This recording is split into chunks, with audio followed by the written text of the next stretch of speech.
Hello students, welcome back to elite mathematics classes. Student, previous lecture में हमने complete किया था एक्सरसाइज नंबर 6.2 के क्वेश्चंस एंड आई होप कि सारे क्वेश्चंस अब क्लियर हो गए होंगे। और आज डिस्कस करेंगे हम आपसे criteria of similarity of triangles, जिसमें डिफरेंट थ्योरम्स हम डिस्कस करेंगे और बड़ी इंपॉर्टेंट चीज़ डिस्कस करेंगे कि सिमिलैरिटी ऑफ ट्राइंगल्स को कैसे रिप्रेजेंट करते हैं, क्योंकि वहाँ पर वो एग्जाम में जब आता है तो बच्चे उसको गलत तरीके से रिप्रेजेंट करते हैं, जिसकी वजह से उनके नंबर कट हो जाते हैं। सो स्टूडेंट, चलिए मूव करते हैं लेक्चर की तरफ।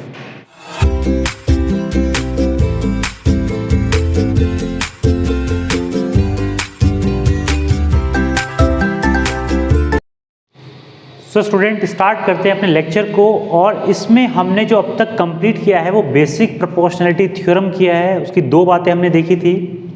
उसके बाद कन्वर्स ऑफ बीपीटी एंड उसके बेस पे बहुत सारे एग्जांपल्स एंड एक्सरसाइज सॉल्व की हमने, और कॉन्सेप्ट ऑफ सिमिलर फिगर्स का भी कॉन्सेप्ट पढ़ चुके हैं हम। तो क्या कहता है आज का टॉपिक? आज का टॉपिक का नाम है criteria of similarity of triangles, यानी कि जो हम पढ़ चुके हैं उसके आगे की बात कर रहे हैं अब।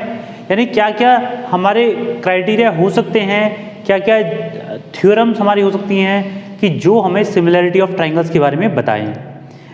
तो यहाँ पर स्टूडेंट पहले दो इंपॉर्टेंट पॉइंट समझने ज़रूरी हैं। जो बेसिक प्रोपोर्शनैलिटी थ्योरम पढ़ी थी हमने, उसमें ही कहा गया था कि अगर एक लाइन पैरेलल है लाइन ऑफ ट्राइंगल के, तो वो लाइन उसकी जो अदर टू साइड्स है उनको इक्वल रेशियो में डिवाइड करेगी। ठीक है। अब एक दो चीज़ और हम पढ़ते हैं यहाँ पे हम, कि अगर लेट से दो ट्राइंगल हैं, अब सिमिलरिटी की बात करते हैं यहाँ पे, तो ये दो ट्राइंगल लिए हमने ABC और DEF। अगर इसमें एंगल्स, करस्पॉन्डिंग एंगल्स की बारे में बात करते हैं, तो करस्पॉन्डिंग एंगल्स होते क्या हैं कि अगर ये वाला एंगल ऊपर दिखाई दे रहा है ना, फिगर सिमिलर है, ये दिख रहा है आपको 100%। इसके बाद यहाँ पर ये वाला एंगल इसके इक्वल है, ये B एंगल E के इक्वल है और C एंगल F के इक्वल है यहाँ पे। ठीक है। रिप्रेजेंटेशन भी हमने दिखाया आपको, ये 1 मार्क लगाया यहाँ पे 2 मार्क लगाए हैं दोनों के साथ में, यहाँ पे 3 लगाए हैं, 3 उसमें लगाए हैं। तो यानी कि ये रिप्रेजेंट कर रहा है फिगर में भी और मैथमेटिकली भी कि ये सारे एंगल्स इक्वल हैं। और दूसरी चीज़ यहाँ पे क्या आती है कि ratio of the sides. So AB side ये है, इसकी DE साइड है, फिर BC, EF, फिर CA, तो FD। अगर ये कंडीशन आपकी फुलफिल है तो हम ये कह सकते हैं कि दो ट्राइंगल्स क्या हैं, ये सिमिलर हैं। ठीक है। अब बात आती है यहाँ पे बहुत ही इंपॉर्टेंट चीज स्टूडेंट, जो कंफ्यूजन क्रिएट करती है, जो आपको क्वेश्चन को गलत करा सकती है आपके एग्जाम में। वो क्या है कि representation of two similar triangles, यानी कि दो सिमिलर अगर ट्राइंगल हमारे पास हैं, यानी कि इन क्राइटेरियाज को वो फुलफिल कर रहे हैं, तो उनको हम रिप्रेजेंट कैसे करते हैं। ठीक है। सिमिलैरिटी का जो साइन होता है वो ऐसे होता है कुछ, यानी कि S को हम अगर लेटा दें तो वो कुछ ऐसा बनेगा। क्लास 9th में आपने कॉन्ग्रुएंसी पढ़ा है, जहाँ पे साइन होता है आपका इक्वल्स टू के साथ में ये होता है। ठीक है। लेकिन यहाँ पर ये वाला साइन पढ़ेंगे आप सिमिलर का, तो यहाँ पे इसका मतलब है is similar to the meaning of this. ठीक है। नाउ अब देखो, ये अगर ट्राइंगल को हमें लिखना है कि ये दोनों ट्राइंगल सिमिलर हैं, तो कैसे रिप्रेजेंट करेंगे? तो यहाँ पे देखते हैं हम इसको, तो हम लिखेंगे triangle ABC is similar to triangle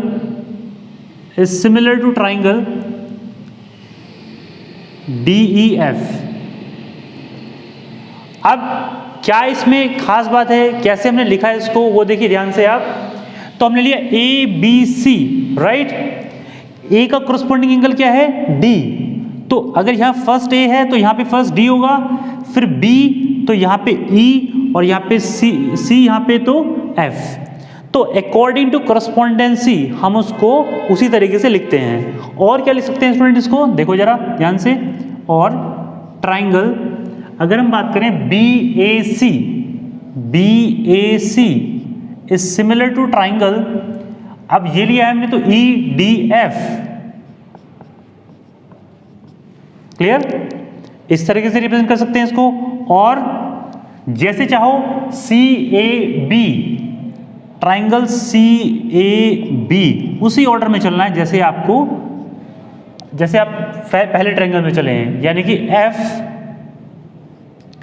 D और ई।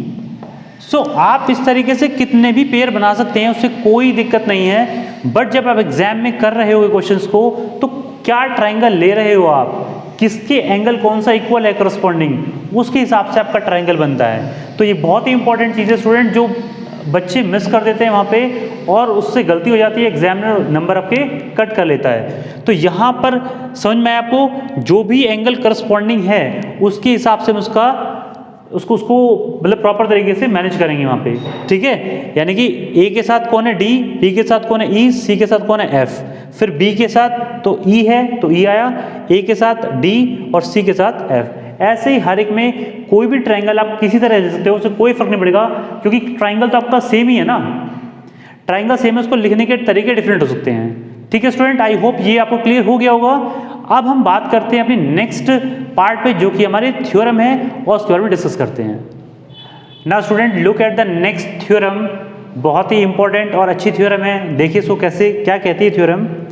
If in two triangles corresponding angles are equal, then their corresponding sides are in the same ratio or proportion, and hence the two triangles are similar। तो ये क्या कहती है आपसे theorem number 6.3, इसको हमने पहले से यहाँ पे लिखा हुआ है, स्टेटमेंट आपके सामने है। तो इस थ्योरम का नाम है ट्रिपल ए सिमिलैरिटी, या हम बोलें ए सिमिलैरिटी, या फिर इसको हम एंगल सिमिलैरिटी क्राइटेरिया बोल सकते हैं। ठीक है, सारे इसके नाम हैं। अब इसको कैसे प्रूफ करते हैं, ये बड़ी इंपॉर्टेंट चीज़ें हैं। तो क्या है हमारे पास में गिवन क्या है, two triangles A B C and D E F, ये दो ट्राइंगल हमारे पास प्रोवाइडेड हैं। Angle A is equals to angle D, angle B is equals to angle E, and angle C is equals to angle F, जो हम पीछे भी कर चुके हैं अभी। ठीक है, अब प्रूव क्या करना है हमें कि triangle A B C is similar to triangle D E F, ये दोनों क्या है, ट्राइंगल सिमिलर है, ये प्रूव करना है। दिखने में तो हमको दिख रहे हैं कि ये सिमिलर लग रहे हैं, लेकिन हमें प्रूव करना है। ठीक है, अब कंस्ट्रक्शन किया हमने यहाँ पे कि कट किया हमने D P is equals to A B, यानी कि ए बी का लेंथ का इसमें यहाँ पे हमने कट कर लिया पोर्शन डी पी के इक्वल। यहाँ पे डी क्यू ए सी के इक्वल किया, यहाँ पे ए सी की लेंथ हमने मेजर की और वहाँ पे डी क्यू कट कर लिया। ठीक है, और फिर उन दोनों पी और क्यू पॉइंट को क्या कर दिया है, ज्वाइन कर दिया है। इतना पार्ट हमारा कंस्ट्रक्शन का है इस थ्योरम को प्रूव करने के लिए। अब इसके बाद आते हैं प्रूफ पे, तो बड़ा ही इंपॉर्टेंट है ये चीज़ जो आप पढ़ने जा रहे हैं। प्रूफ कैसे करना है, इसको समझ के की चीज़ को देखेंगे यहाँ पे। ठीक है, यहाँ पर triangle A B C is congruent to triangle D P Q. देखो स्टूडेंट बड़े ध्यान से इसको, ए बी सी ट्राइंगल जो है वो डी पी क्यू के कॉन्ग्रेंट है, ये हमें पता है। इसके अंदर क्यों है ये ऐसा, वो देखिए यहाँ पे इंपॉर्टेंट जो चीज़ है। क्लास 9 में आपने कॉन्ग्रेंसी ऑफ द ट्राइंगल्स पढ़ा है, उसमें आपने डिफरेंट क्राइटेरियाज ऑफ कॉन्ग्रेंसी पढ़े हुए हैं। ठीक है, उसमें एक कॉन्ग्रेंसी आती है। अब हमें पता है एंगल ए तो डी के इक्वल है, अगर हम इस ट्राइंगल और ऊपर वाले ट्राइंगल की बात करें तो ए तो डी के इक्वल है ही है, और यहाँ पे इस साइड के इक्वल हमने ये वाला कट किया है, इस साइड के इक्वल ये वाला कट किया है, तो दोनों साइड भी इक्वल है ये। ठीक है, तो यहाँ पर एस साइड एंगल साइड, ये क्या है, ऐसे एस कॉन्ग्रेंसी ऑफ द ट्राइंगल का क्राइटेरिया होता है, जिसकी वजह से दोनों ट्राइंगल्स कैसे हैं, ये कॉन्ग्रेंट हैं। ठीक है, तो हम यहाँ पे लिख सकते हैं बाई SAS कॉन्ग्रेंसी। ठीक है, इतनी बात क्लियर हुई। इसके बाद चलते हैं नेक्स्ट में, angle B is equals to angle P।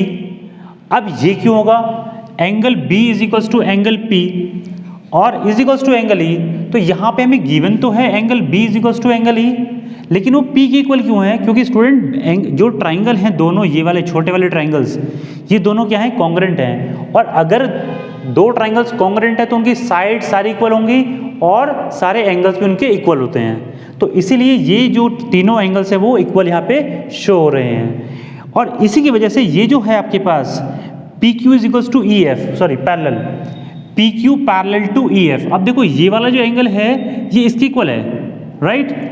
और ये किस केस में हो सकता है, जब हमारे दोनों लाइंस कैसी हों, पैरेलल हों। तो हम यहाँ पे कह सकते हैं इसमें कि angle P is equal to angle E. इसकी वजह से ये क्या है, पैरेलल आ गई हैं। और हमने बीपीटी के अंदर पढ़ा है, यानी कि बेसिक प्रोपोर्शनैलिटी थ्योरम के अंदर पढ़ा है कि अगर दो एंगल्स क्या हैं, इक्वल हैं, नहीं अगर करस्पॉन्डिंग एंगल्स इक्वल हैं और उनका जो दो लाइंस हैं वो पैरेलल हैं, इस तरीके से पैरेलल हैं, और करस्पॉन्डिंग एंगल क्या है, if the corresponding angles are equal and a side is parallel to the another side of the triangle, तो वो उसको इक्वल रेशियो में डिवाइड करती है। ये पढ़ा है हमने। तो इसका मतलब डीपी अपॉन पीई, ये आपकी पैरेलल होगी, यहाँ पे इसके पैरेलल हो गई, तो DP upon PE is equal to D Q upon Q C. ये हमने बीपीटी के अंदर पढ़ा हुआ है, तो यहाँ पे लिख दें बाई बीपीटी। ठीक है स्टूडेंट्स, अब आगे चलते हैं। इसमें फिर कहा है हमने A B upon D E is equal to A C upon D F. देखो यहाँ पे ध्यान से, A B upon D E this one is equal to A C upon D F, A C upon D F complete. Student यहाँ पे A B upon D E is equal to A C upon D F, यहाँ पर क्या है, A B upon, ये complete side ले ली इसकी, right, यानी कि डी जो है हमारे पास वो क्या है, P D plus P E, right. तो इस तरीके से ले सकते हैं यहाँ पे A C upon D F. Similar way में हमने इस साइड का रेशो कंप्लीट साइड से ले लिया है, ठीक है। इसी तरीके से हमने क्या किया, A B upon D E is equal to B C upon E F, मतलब A B upon D E is equal to B C upon E F, ये भी कंप्लीट कर सकते हैं, ठीक। अब ये इक्वेशन मान लो यहाँ पे स्टूडेंट्स 1 और यहाँ पे मान लो आप 2, तो आप देखोगे इसमें ये वाला पोर्शन जो है A B upon D E यहाँ पे भी है और A B upon D E यहाँ पे भी है, तो इस तरीके से ये वाली साइड इसकी इक्वल हो जाएगी और इसकी इक्वल भी होगी। तो A B upon D E, B C upon E F और A C upon D F, ये क्या है आपके पास फ्रॉम 1 and 2। नाउ अगर हमारे पास ये कंप्लीट आ गया है, यानी कि हमारे पास सारे के सारे एंगल इक्वल हैं दोनों ट्राइंगल्स के अंदर, राइट, और सारे के सारे साइड्स का करस्पॉन्डिंग साइड्स का रेशियो भी सेम आ रहा है। तो अगर ऐसा केस होता है तो हमारे पास क्या आता है स्टूडेंट्स, कि जो दो ट्राइंगल्स हैं वो कैसे होते हैं, सिमिलर होते हैं। ये अपनी स्टेटमेंट के अंदर पढ़ा हुआ है। तो इसी तरीके से ये ट्रिपल ए सिमिलैरिटी से आपका ये थ्योरम प्रूव हो गई है, ठीक है। आई होप ये आपको क्लियर हो गया होगा। किसी भी स्टूडेंट को कहीं भी कोई प्रॉब्लम अगर लग रही है इसमें, तो वो जाके कमेंट सेक्शन में उसको लिख दे, ठीक है। नाउ स्टूडेंट, इसमें देखो यहाँ पर हमने क्या देखा कि 3 एंगल्स आपके पास इक्वल हैं और तीनों साइड्स का करस्पॉन्डिंग रेशियोज अगर इक्वल है तो हम कहेंगे कि ये ट्राइंगल्स कैसे हैं, सिमिलर ट्राइंगल्स हैं, है ना। जैसे हमने कॉन्ग्रुएंसी के अंदर पढ़ा है कि अगर 2 एंगल्स इक्वल हैं तो हमें तीसरे एंगल के इक्वल करने की जरूरत नहीं पड़ती। वहाँ पे डबल ए कॉन्ग्रुएंसी रूल भी हम अप्लाई कर देते हैं वहाँ पे। क्यों? क्योंकि अगर एक ट्राइंगल के अंदर लेट्स से ये वाला एंगल है, कोई भी ये 2 एंगल हम जान रहे हैं किसी भी ट्राइंगल में, ठीक है। अगर 2 एंगल हमें पता है किसी ट्राइंगल में, तो क्या होगा, ये तीसरा एंगल निकल जाएगा by the angle sum property of the triangle. और वो भी अगर ये दोनों एंगल इस ट्राइंगल के अंदर इक्वल हैं तो तीसरा एंगल भी ऑब्वियस बात है इक्वल होगा।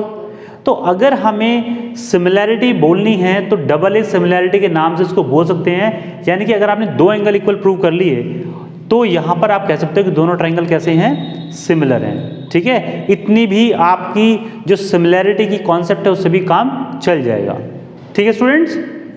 आई होप ये लेक्चर आपको क्लियर हो गया होगा। अगर वीडियो अच्छा लगा तो वीडियो को लाइक करना, चैनल को सब्सक्राइब करना और शेयर भी करना। आज के लेक्चर में इतना ही करेंगे, मिलेंगे आपसे नेक्स्ट लेक्चर में और डिस्कस करेंगे 2 more theorems and on the basis of that examples भी डिस्कस करेंगे। So till then take care and bye bye.